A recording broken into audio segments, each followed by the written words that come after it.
Today, we're tackling a really foundational challenge, something that affects pretty much everyone trying to level up their skills. We're talking about how to efficiently acquire vocabulary. Mm-hmm.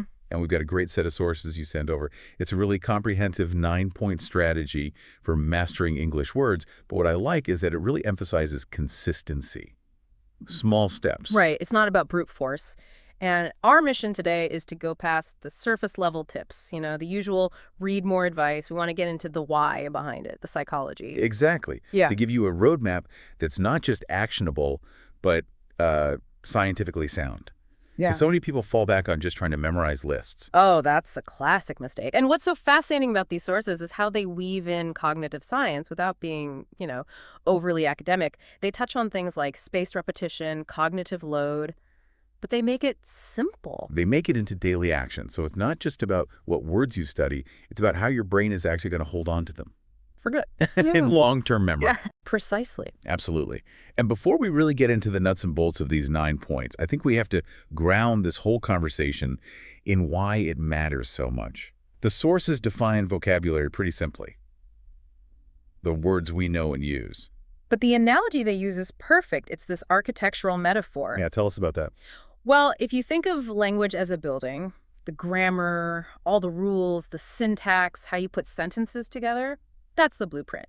It's the steel frame of the skyscraper. It gives you the structure. Okay, so it's the essential framework. Right. But the vocabulary, that's everything else. It's the bricks, the glass, the wiring, the concrete. It's all the material you actually use to build, so you can have a perfect blueprint, a flawless understanding of the structure. But if you only have 10 bricks, you can't build much of anything. You can't build anything meaningful. You end up with what you could call, fluent silence. You know the rules perfectly, but you don't have the materials to communicate.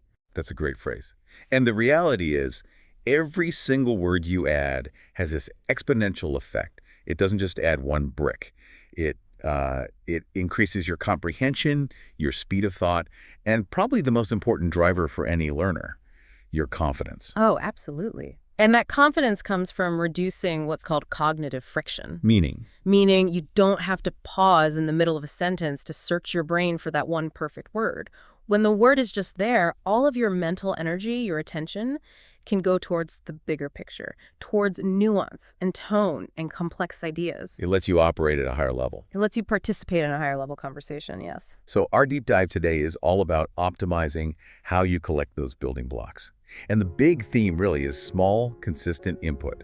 It's about avoiding that stress response in the brain that makes you just want to quit. Sustainable growth, low friction. We're not talking about high-intensity burnout. This is a long-term strategy. Exactly. All right, so let's get into the first section. We're moving from the why to the how.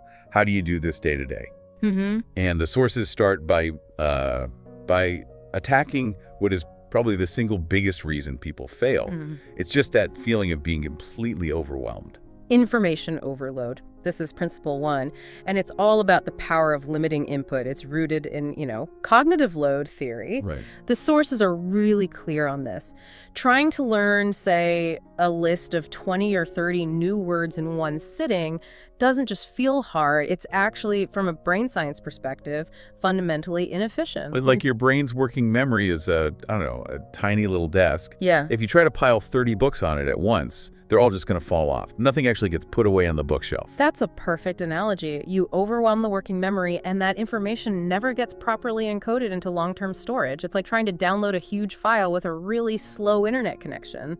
The download just fails. It freezes the system. It freezes the system. So you have to respect the bandwidth of your brain's encoding process. And the strategy the sources suggest is so simple, it feels almost wrong. Learn only 3 to 5 new words each day. That's it. 3 to 5. That feels like nothing. It feels like nothing, but it's everything. Because that small amount minimizes the cognitive load. It gives your brain the time and the resources it needs to actually process those words, connect them to what you already know, and create a durable memory. And there's a psychological angle here too, right? I mean, why does 5 feel so much better to our brains than 20? It's all about the success feedback loop. If you set a goal of 20 words and you only remember 8 by the end of the day, what's your conclusion? I'm bad at this. I'm bad at this. And that thought triggers anxiety, which literally inhibits memory formation. It raises what we call the affective filter. But if your goal is 5 words and you learn 5 or even just 4, I feel like you won. you feel like a success. your brain gets a little hit of dopamine. And that positive reinforcement, that feeling of I did it today, is what makes you want to come back and do it again tomorrow. It changes learning from a chore into a reward. And where do you get these 3 to 5 precious words? The sources say it has to be flexible. It could be a beginner's book, a YouTube video, a story, a podcast. And crucially, something you actually enjoy. This isn't a luxury, it's a core part of the strategy. Why? Because it connects the new word to a positive emotion. If you're learning from a dry, boring textbook, your brain flags that new information as, low priority, unimportant, and it lets it fade away. But if you're learning the word from a video about, say, your favorite hobby, Then the word gets anchored to the pleasure you feel from that hobby. The memory retention is just substantially measurably better. okay, so that's step 1. Limit the input, prevent the fire hose effect. But just learning the definition isn't enough. That brings us to principle 2, which is how you make those words actually stick. This is the magic of immediate use. This is the absolute core of active recall. Explain the difference between active and passive vocabulary. Sure, passive vocabulary is the words you recognize when you see them. You're reading a book, you see the word ubiquitous, and you think, yes, that means everywhere. That's great for understanding? But it's not the same as being able to use it yourself. Not at all. Active vocabulary is the words you can pull out of your brain effortlessly when you're speaking or writing. That's the real goal for fluency. And the source material is so clear on this. The real magic happens when you use the word. And the actionable step here is so simple, but so powerful. As soon as you learn a new word, you have to try to use it in a sentence. Immediately. It forces your brain to do 2 things at once. Retrieve the meaning and then produce language using it. It's a much more demanding task than just reading a definition. The examples in the outline are pretty simple, like the sun is bright. Let's use a more advanced example for our listeners. Say you're a professional and you just learned the word leverage. Okay, so you don't just write leverage to use something to maximum advantage. That's passive. You have to generate a sentence relevant to your life. So you might say, we need to leverage our existing client relationships to grow sales this quarter. Instantly, it's contextualized, it's real. Or a student learns the word ambiguous. They could say, the professor's instructions for the essay were ambiguous, so I had to ask for clarification. And it doesn't even matter if the sentence is simple or complex, right? The complexity is totally irrelevant. What matters is the cognitive act of generation. When you generate that sentence, you're not just activating one little spot in your brain, you're firing up a whole network of neurons. You're linking the word to grammar, to syntax, to a personal memory or situation. Which makes the memory trace, as you call it, much stronger. Infinitely stronger. And it can't just be speaking. The sources say you should try to speak it, write it, and even think with it during the day. What does that mean, think with it? It means consciously swapping out a simpler word for the new one in your internal monologue. So if you learn the word efficient, you stop thinking, I need to find a better way to do this. And you start thinking, I need to find a more efficient way to do this. It's a tiny little mental shift, but you're doing these constant low-stakes micro-reviews all day long. You're forcing your brain to treat this new word as a high-frequency, useful tool. So to wrap up this first section, it's a 2-part system. Keep the intake small and manageable, 3 to 5 words, and then immediately cement them by actively using them. That's the foundation. That consistency day after day is so much more powerful than one heroic 8-hour study session once a month. Right. Okay, let's move on. So if that first section was about how to control your intake, this next section is about learning more naturally, more like through osmosis. Through immersion. Exactly. What's fascinating here is how the sources prioritize learning through experience over, formal, dry instruction. And that brings us to the third strategy, reading for context. Reading is obviously a huge tool for vocabulary. Everyone says read more. But what the source material really hammers home is that the key here is simplicity. Yes, this is so important. Trying to read difficult, high-level academic text to build vocabulary is, well, it's often a terrible idea. Why? It seems like that's where all the good words are. It is, but it's also where the frustration is. If you're stopping every 10 seconds to look up a word, you're not reading anymore. You're just decoding. You introduce stress, you break the flow of the story, and your brain just gets exhausted. So the goal isn't just to find new words. Not primarily, no. The real goal of reading for vocabulary is to see how words you already kind of know are used in the wild, and to learn something called collocation. Okay, let's define that. Collocation. Collocation is just the natural way words pair up in a language. It's the little habits of native speakers. For example, in English, we say heavy rain. We don't say strong rain or fat rain. Or we make a decision, we don't do a decision. Exactly. And you don't learn those natural pairings from a dictionary. You learn them by seeing them over and over and over again in context. Simple materials, short stories, news articles for learners, children's books, they are packed with the most common high-frequency collocations. So by reading simple things, your brain starts to recognize these pairs as single chunks of language. Precisely. It learns to see deeply concern or make progress as a single unit, which makes it much easier to recall and use yourself later. And the source recommends materials where you already understand most of it. Right. Something like 85 or 90%. Yes, because that leaves just enough new information to be challenging, but not so much that it becomes overwhelming. Yeah. And it gives you the power of inference. The power of guessing. The power of educated guessing, yes. When you see a new word in a sentence where you understand everything else, your brain can often figure out the meaning without a dictionary. Let's use an example. Say you read the sentence, the politician's speech was full of platitudes, but offered no real solutions. Okay, so you don't know platitudes, but you know the rest. The speech had them, but it didn't have real solutions, so what can you infer? That platitudes are probably empty, nice-sounding phrases that don't really mean anything. Exactly. And that connection you just made yourself, through inference, is 10 times stronger than if you had just looked up the definition, a remark or statement, especially one with a moral content, that has been used too often to be interesting or thoughtful. Because my brain did the work. I anchored it to a scenario. You did, and the source is great about this. It says you should be gentle with yourself. Try to guess first.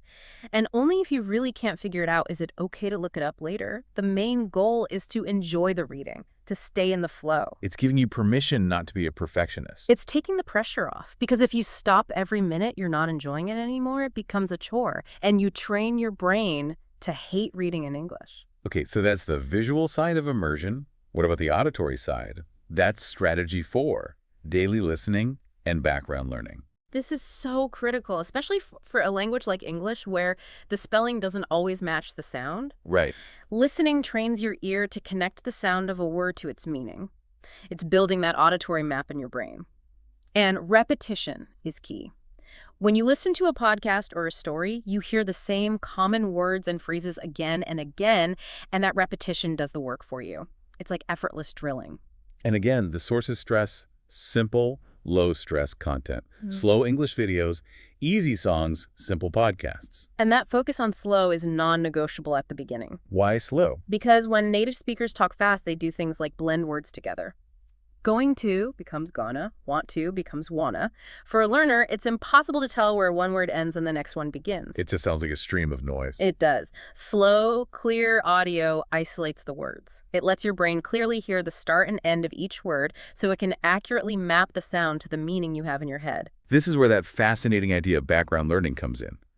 The source actually says you don't have to understand everything. It says even understanding 50% is very good. Yes, and that is such a liberating piece of advice. It feels like if I'm only understanding half, I'm failing. But you're not, because your brain is still learning in the background. It's soaking up the rhythm of the language, the intonation patterns, the common sentence structures. So even if I can't follow the exact meaning, my brain is picking up on the flow. It's picking up on the flow. It's building that statistical model we talked about. It's learning what sounds right in English. So later, when you're in an active study session, the language feels less alien. It lowers your anxiety. So having a simple English podcast on while I'm doing the dishes or driving, that's not a waste of time. It is absolutely not a waste of time. It's essential pre-processing. You're warming up the mental muscles. You're training your ear and priming your memory, all with very little conscious effort. So when you combine these two, you get simple reading for context and these word pairings, the collocations. And then daily listening for the sound mapping and that low-stress priming. It's a really powerful, sustainable way to immerse yourself without having to, move to another country. Right. It's immersion you can do from your own home. Exactly. So we've covered these great methods for taking in new words, both actively and more passively. But if you just read and listen, the words can feel a bit slippery. They can just float away. Yes, you have all this input, but it's disorganized. It's like having a library where all the books are just thrown in a pile on the floor. Exactly. So we need tools. We need a system to organize and retain this knowledge. How do we stop these words from just fading away? This is where we shift from passive intake to active organization. And Strategy 5 introduces probably the most classic, but also most powerful tool for this, the vocabulary notebook. A notebook, it sounds so simple. It is simple, but the source describes it as a simple but powerful tool, and that's because it's about more than just writing a list. The very act of writing something down physically engages your motor memory. It's another pathway into your brain. It's not just seeing it, you're doing it. You're doing it. But the real power is in the structure the sources recommend for your notebook entries. It turns a simple list into a recall engine. Okay, so what's the structure? What goes in the notebook for each word? 4 key things. And you need all 4 for it to work best. First, obviously, the word itself. Second, the meaning, the definition. Third, and this is crucial, a simple sentence using the word that is relevant to you. That connects back to principle 2, immediate use. It's a direct application of it, yes. And fourth, this is the one people often skip, but it's incredibly powerful. A small drawing, a little doodle. A drawing. Really? Yes, because it engages your visual memory. Let's take a complex word, like ephemeral. It means lasting for a very short time. Okay. So you write ephemeral, you write the definition, you write your personal sentence. The beautiful sunset was ephemeral, lasting only a few minutes. And then next to it, you draw a quick, simple sketch of a sun setting over the ocean. And what does that little drawing do, cognitively? It gives your brain another hook to hang the memory on. You've now connected that abstract word to a linguistic definition, a personal context, and a visual image. You've used 3 different encoding pathways. The memory is just stickier. I see. It's multimodal learning. It's multimodal learning in its simplest form. And there's another benefit to the physical notebook that the source points out, a psychological one. Which is? When you review it each week, you can physically see your progress. You can flip back through pages and pages of words that you now know. Ah, so it's tangible proof that you're getting better. It's undeniable evidence. We often feel like we aren't making progress because it's so gradual, but when you look at a notebook filled with 50 words you didn't know 2 months ago, it gives you this huge boost of confidence and motivation. It proves the system is working. That makes a lot of sense. Okay. Okay, so we have the tool for organizing. Now let's talk about what we put in it. This is Strategy 6, and it pushes back against a really common idea. It challenges the idea that you need to learn every English word, which is, frankly, an insane and paralyzing goal. So what's the alternative? Efficiency, relevance, maximum return on your investment of time and energy. If you can only learn 3 to 5 words a day, you have to make them count. The advice is simple. Learn words that are useful for your life. So it's about customization. Total customization. Yeah. The examples in the source are a good starting point. A cook learns food words, a student learns school words. But let's apply this to our listeners. Let's take 2 different people. Okay. Learner A is preparing for a high-level academic exam, like the IELTS or the TOEFL. Their world is full of words like dichotomy, salient, esoteric, substantiate. That's the vocabulary they need. So they should focus their 3 to 5 words on that specific type of academic language. Absolutely. Now, Learner B is a software engineer who needs to communicate better in team meetings. Their world is dominated by words like scalable, optimized, parameter, implementation, asynchronous. It would be a complete waste of time for the engineer to be learning 18th century literary terms. A total waste, because they will never encounter that word in their daily life. And if you don't encounter a word, if you don't see it or hear it or use it, You forget it. The retrieval path decays. it decays very, very quickly. Your brain is smart. It prunes away information it thinks is useless. Learning relevant vocabulary ensures that you will be exposed to your new words constantly through your work, your studies, your hobbies. That high frequency of exposure is the ultimate driver of long-term retention. But is there a risk here? I mean, if you only learn words for your job, don't you end up in a vocabulary silo? You can talk about software engineering, but not about, I don't know, politics or art. That's a great question, and it's a valid concern. But the sources would argue that it's a strategic choice. You build your core operational vocabulary first, the words you need to function and succeed right now. So you build the foundation that's most immediately useful. Yes, because that immediate utility is what makes the words stick. It moves them from passive recognition to active use almost instantly. Once that foundation is solid, then you can branch out. You can start exploring vocabulary for art or politics, but you start with what's most relevant. So we have the personalized selection of words from Strategy 6, and we have the organized encoding system from Strategy 5, the notebook. Together, They create a really robust system. They create the structure you need to turn all that passive input from reading and listening into active, usable knowledge. Here's where it gets really interesting. Turning vocabulary work into something you actually look forward to. Right, because so far this all sounds very disciplined, very structured, but Strategy 7 is all about integrating fun. And this isn't just a nice to have. The source material frames this as a fundamental belief. Learning should not be boring. It's based on the principle of effective learning. It's about your emotional state. When you are having fun, your brain is relaxed. That affective filter we talked about, the anxiety barrier, is lowered. And the mental effort, the cognitive load required to form a memory, goes down dramatically. Whereas if you're stressed and bored, If you're stressed, your body produces cortisol. And cortisol is a hormone designed for survival. It tells your brain to stop worrying about complex things like memorizing new words and focus on, running away from the tiger. so stress is literally the enemy of learning. It is. So if you can frame your learning as a game or as entertainment, you're hacking your own brain chemistry. You learn more and it feels like less work. And the sources give a whole bunch of ways to do this. Flashcard apps, games, quizzes, even watching cartoons. Let's talk about some of those. The modern flashcard apps are amazing tools. They're not just dumb digital cards. Many of them are built on spaced repetition systems, or SRS. Okay, what does that mean? It means the app uses an algorithm to track how well you know each word. And it shows you a word at the exact moment you are about to forget it. So it's optimized for memory. It's perfectly optimized. It turns review, which can be really tedious, into a quick 5-minute game. And every time you successfully recall a word, you get that little dopamine hit. It's highly rewarding. And cartoons. Why are they so good for learning? Because they provide extremely clear visual context. If a cartoon character points at a giant, ridiculous machine and says, "That invention is preposterous," You immediately understand what preposterous means, Yeah. just from the image. you get it instantly. The visual and the audio are perfectly matched. It's a very powerful way to learn. So the point is, fun is not the opposite of serious study. Fun is the pathway to serious, sustained study. I love that. Okay, so we're having fun, we're learning our words, Mm-hmm. but our brains are designed to forget. That's a hard reality we have to face. It is, and that's Strategy 8, the necessity of review.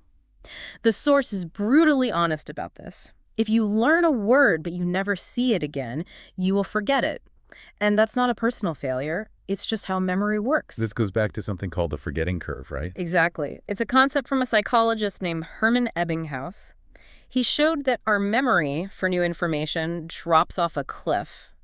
Dramatically within the first 24 hours if we don't reinforce it. So all that work of learning your 5 words for the day is basically wasted if you don't have a review system. It's completely wasted. To combat that natural decay, you have to have a deliberate, consistent review process. And the beauty of the plan in the source is how little time it takes. It says to review every week for just 10 minutes. 10 minutes. That's it. Why is 10 minutes enough? It seems too short. Because you're not trying to relearn the word from scratch. You are just trying to interrupt the forgetting process. That memory's still there, but it's getting weaker. A quick 10-minute review strengthens that fading memory trace and signals to your brain, hey, this piece of information is still important. Don't throw it out. So it's like a little maintenance check. It's essential maintenance. And the review has to be active. You can't just passively read a list. The source says you should pull out your vocabulary notebook. Read the sentences you wrote out loud. Yes, say the words out loud. Look at your little drawing. Each of those actions forces your brain to actively retrieve the information, which is what strengthens the memory. Reading the sentence puts the word back into its original context, saying it engages your mouth and your ears. So that simple 10-minute weekly process is what moves a word from fragile short-term memory into solid long-term memory. It's what keeps the words strong in your memory, as the source puts it. It's like maintaining a dam. The initial learning builds the wall. But if you don't do the regular maintenance to fill in the little cracks, the whole thing will eventually crumble. That's a powerful image. Okay, that brings us to the final strategy, number 9. And this one is less of a technique and more of a mindset. It's probably the most important one, especially for high-achieving learners. It's about embracing imperfection. This tackles that fear, that shyness about using a new word because you're worried you'll say it wrong or use it in the wrong context. It's a paralyzing fear, and the source offers a really critical mindset shift. It says that mistakes are not a sign of failure. They are a necessary, inherent part of the learning process. Everyone makes them. And in our experience, it's often the smartest, most successful people who are the most afraid of making mistakes. Absolutely. Because they are so used to being competent in their own language or in their professional field, the feeling of being a clumsy beginner is deeply uncomfortable for them. So they just stay silent. They stay silent. That perfectionism raises the affective filter sky high, and it shuts down the learning process.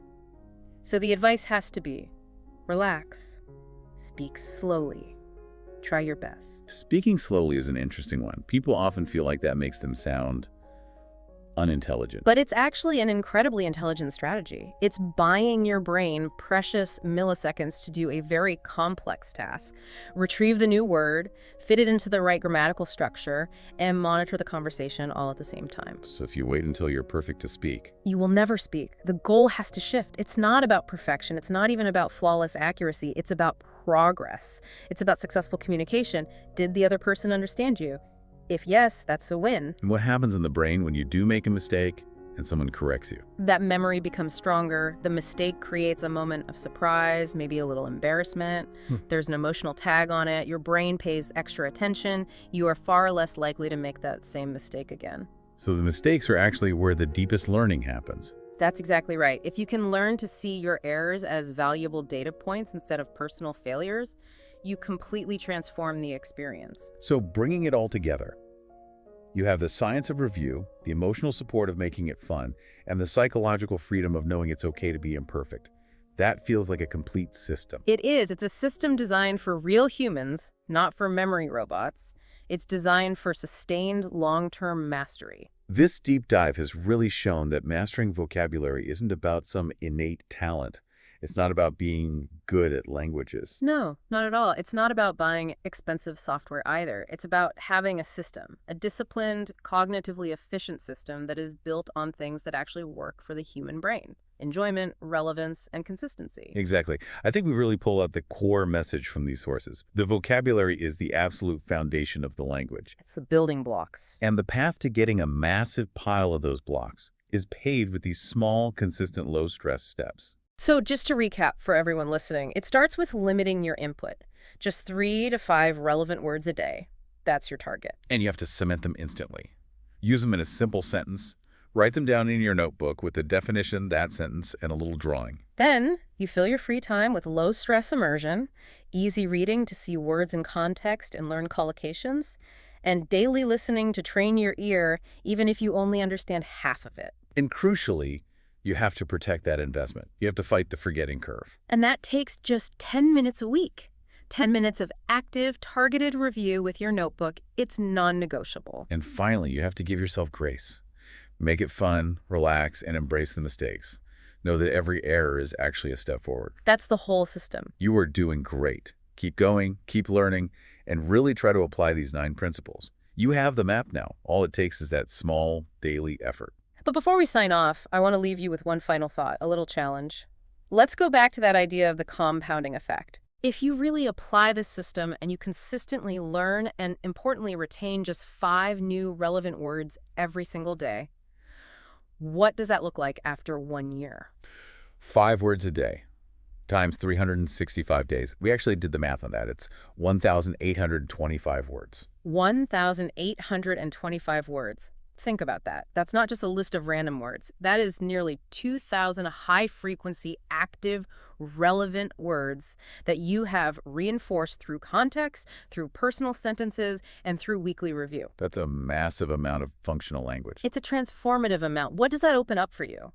That's enough vocabulary to confidently read a major newspaper, to understand academic journals in your field, to watch movies without subtitles. To pass a high-level proficiency exam that could unlock a promotion or an international job opportunity. Exactly. The real power isn't in the 5 words you learned today. It's in the doors that those 1,825 words will open for you 1 year from now. That's a profound thought, that quiet compounding effect. So keep that in mind the next time you sit down for your 10 minutes of review. That's the power of consistency. And that's our deep dive for today.